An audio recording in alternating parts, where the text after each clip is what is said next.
En 1548, y después de una ausencia de 5 años, Carlos dio órdenes para que su hijo, que tenía en esos momentos 21 años y ejercía la regencia en los reinos hispánicos, fuera a reunirse con él en los Países Bajos.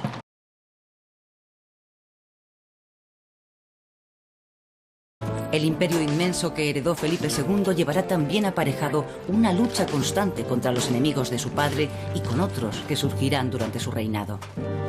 Así, Francia mantendrá la misma hostilidad que llevó a Carlos V a mantener 5 guerras contra este país. Inglaterra, donde empezó a triunfar el protestantismo, se convirtió con Isabel I en otro gran enemigo.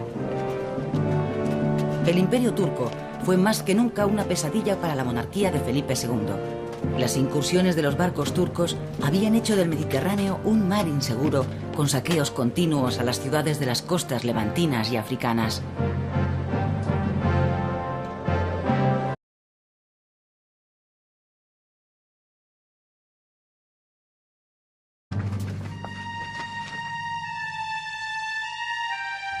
El mantenimiento del imperio heredado de su padre y la defensa de la religión católica serán los ejes sobre los que Felipe II ejercerá su gobierno.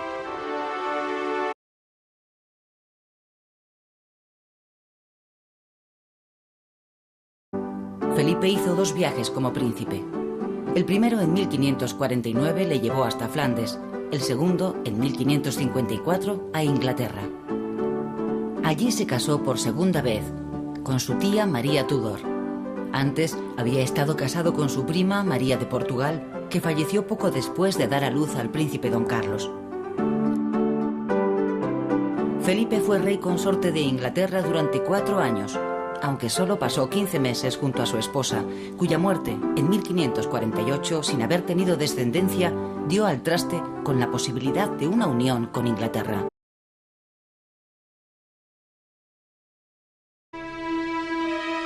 En la Gran Place de Bruselas podemos encontrar en la actualidad una placa que recuerda las ejecuciones de los condes de Egmond y Hoorn.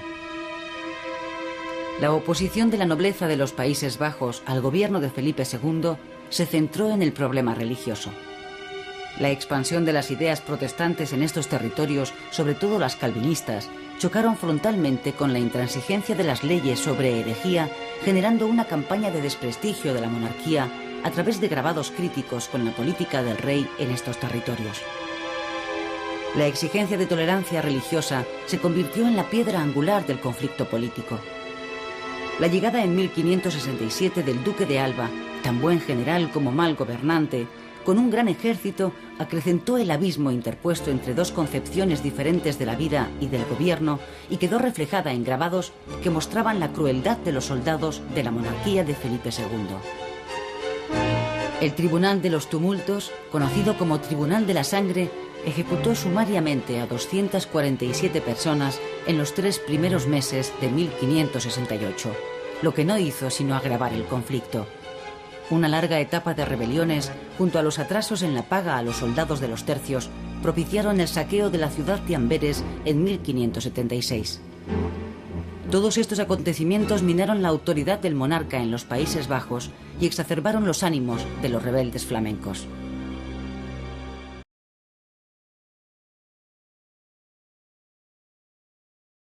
La Inquisición tuvo un papel decisivo en la uniformidad religiosa e ideológica, siendo un instrumento muy eficaz de control social.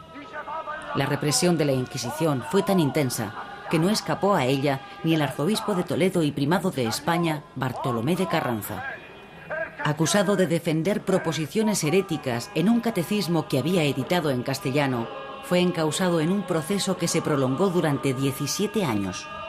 Gracias a la intervención del Papa, pudo trasladarse a Roma, donde moriría. Felipe II se mostró inflexible, negándose a interceder por Carranza, pese a que en su inculpación tuvo mucho que ver la enemistad que le profesaba Valdés Salas, el inquisidor general. Relevante, Teresa de Cepeda y Ahumada, más tarde Santa Teresa de Jesús, sufrió también un amago de proceso de la Inquisición, aunque en este caso encontraría la sensibilidad religiosa de Felipe debió encontrar en Santa Teresa un buen referente espiritual.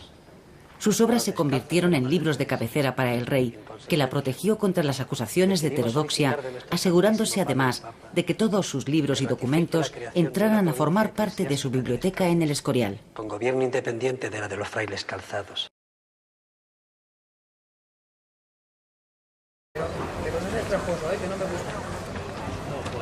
La nobleza y el clero fueron los estamentos privilegiados que gozaron de grandes exenciones fiscales. Pero América proporcionó grandes fortunas a una burguesía emergente que empezó a escalar posiciones sociales.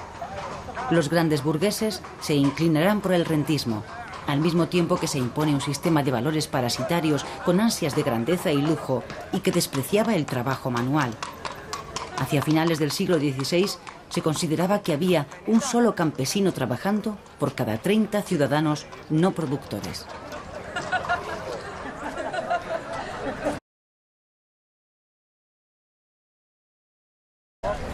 Por otro lado, las tensiones religiosas, con el rechazo hacia conversos y moriscos y la progresiva identificación exclusivista de los españoles con los católicos, generaron explosiones periódicas de xenofobia. Desde mediados del siglo XVI, la exigencia de acreditar unos antecedentes familiares libres de antepasados judíos se fue imponiendo en ciertos lugares de la península para el acceso a los cargos e instituciones públicas. Aunque estas medidas no se generalizaron, el hecho de que esta exigencia de limpieza de sangre proviniera de la propia sociedad y no de disposiciones regias refleja un problema de convivencia muy presente en la población hispánica de la época. Por otra parte, un edicto promulgado en 1566 prohibió el uso de la lengua árabe y otras leyes de 1568 limitaron las expresiones culturales de raíz islámica. La consecuencia inmediata fue una sublevación de grandes proporciones en las Alpujarras. La acción militar de los tercios imperiales al mando de don Juan de Austria acabó con el levantamiento. Las consecuencias no se hicieron esperar. Más de 80.000 moriscos fueron deportados o dispersados por diversos lugares de Castilla, primer paso de su expulsión de la península que se produciría en 1609 durante el reinado de Felipe III.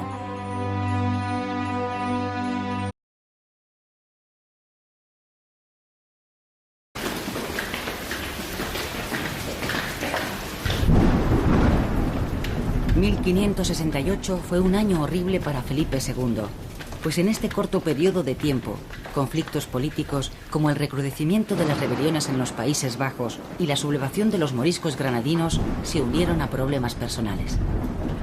En la noche del 18 de enero de ese año, el propio rey, con casco y armadura, y una vez reunidos los principales miembros de su gobierno, apresó a su hijo y heredero, disponiendo su encierro dentro de sus propias habitaciones del Alcázar de Madrid.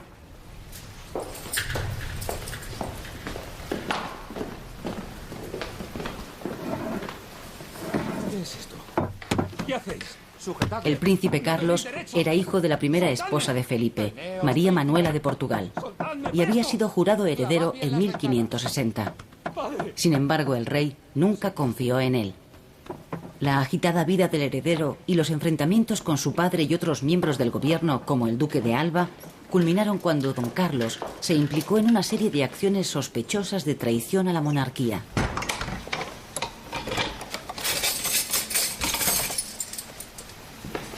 Posibles contactos del príncipe heredero con rebeldes flamencos y el aviso de don Juan de Austria de que don Carlos podía huir a estos territorios decidieron al rey a tomar esta decisión. Don Carlos murió en su encierro ese mismo año. El asunto Don Carlos se convirtió en una de las páginas más oscuras del reinado de Felipe II, ahondando en su leyenda negra.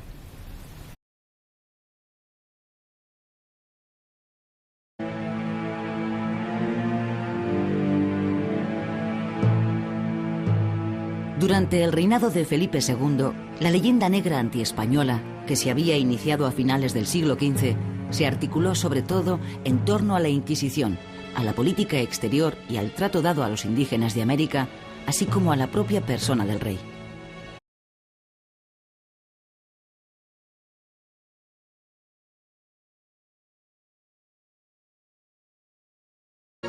Además, Inglaterra mandó una flota de 25 barcos bajo el mando de Sir Francis Drake con el propósito de atacar las naves españolas y destruir las propiedades hispánicas en América. La flota inglesa saqueó Vigo antes de partir hacia el Caribe, donde capturó Santo Domingo y tomó a saco la ciudad de Cartagena de Indias.